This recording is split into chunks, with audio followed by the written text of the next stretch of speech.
Yeah, we had a great win this week. Great crowd, great atmosphere. Good to get another SEC win. Keep this thing moving. We were able to complete our homestand 3-0.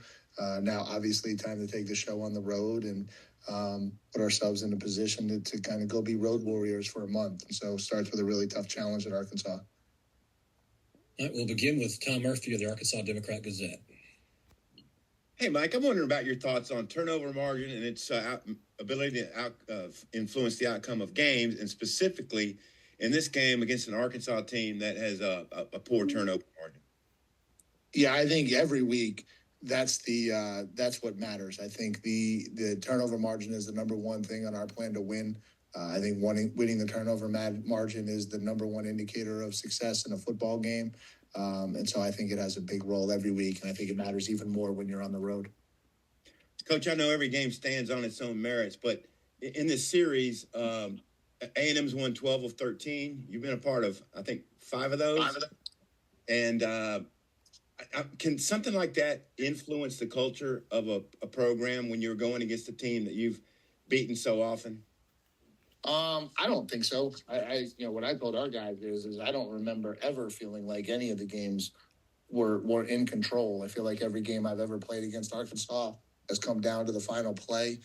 There's been moments of the fourth quarter of every single game I've played against them where I felt like we weren't going to get the job done. And so I think this has just been a really, really good back and forth affair that for whatever reason the ball has always seemed to bounce our way, whether it's a field goal off the upright or a sack fumble. But it certainly doesn't feel like there's very much separation between the two teams at all. Yeah, thanks, Mike.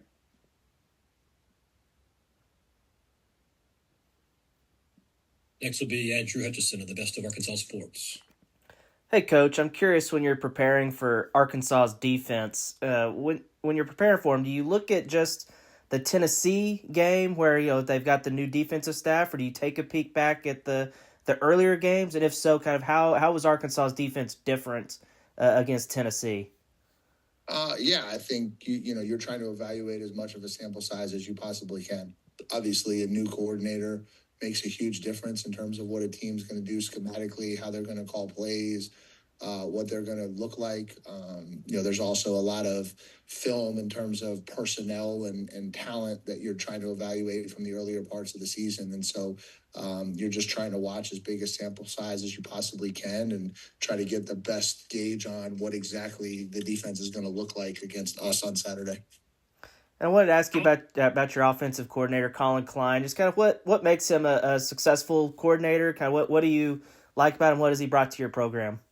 Yeah, I think obviously it starts with a tremendous amount of passion for football. He's got an unbelievable work ethic and a great way to relate to the kids.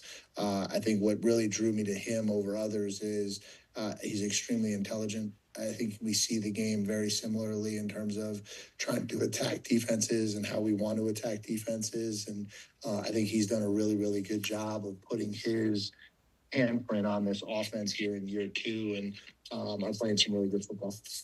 Thanks, Coach. Next will be Alex Miller of the Bryan College Station Eagle.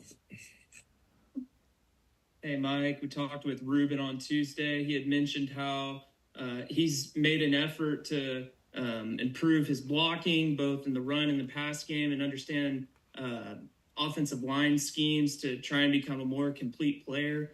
I'm just curious what you've seen from him in that regard and how much maybe that was an emphasis of him and his growth this offseason. Yeah, I think Ruben's trying to become a complete back. And I think one of the things that maybe gets lost in the Ruben story is he hasn't had a tremendous amount of snaps in his college career. He played at El Campo where he dominated high school football, came in, played as a true freshman, but was in a crowded backfield. Was ready to have a big year last year, and then obviously the injury set back the season. And so, this is really the first time you're seeing an upper-class college version of Ruben Owens playing healthy. And so I think it's everything. I think it's his ability to run the ball. I think it's his ability to pick up things in pass protection. He's obviously a really gifted player in the route game. I think he has just really been focused on becoming an elite back or a complete back, and I think he's doing that at a really high level.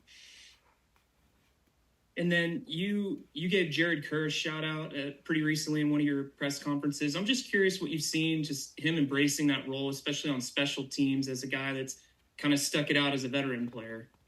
Yeah, he's a kid who's had a little bit of a challenging path. I was here, I recruited him here, and then obviously he had the really devastating back injury his senior year of high school, and I think that really set him back when he came into college, and he kind of battled through that. He's had different roles in different seasons, and I just think he's a kid of tremendous character, a kid who really loves football and loves Texas A&M, and has bought into doing whatever his part is to help us win. And he's a kid that we have a lot of confidence in. And, at some point, I'm sure we'll see him back there in the safety position or in the dime position, helping us win football games.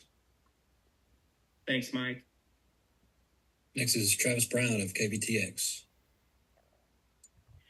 Hey, Mike, I know Casey Concepcion was kind of in and out last week. Just curious his status, if he's been able to kind of recover what was going on in the game.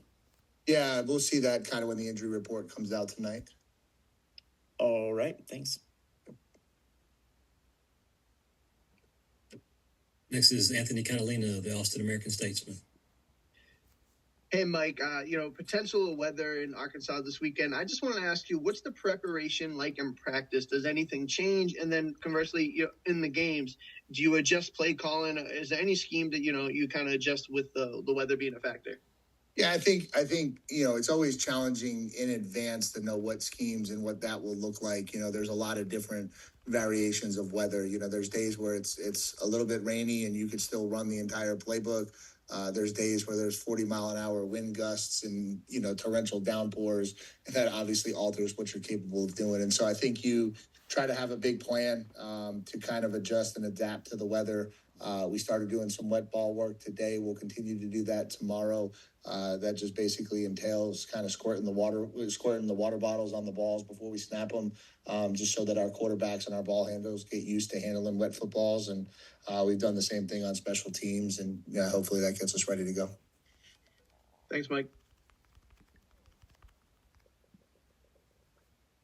Coach will finish you up with Steve Moulton on WZZN. Hey, Coach. Hope you're doing well today, sir.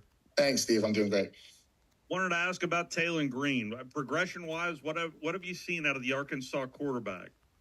I think he's a lot more comfortable, a lot more confident in Coach Petrino's scheme this year.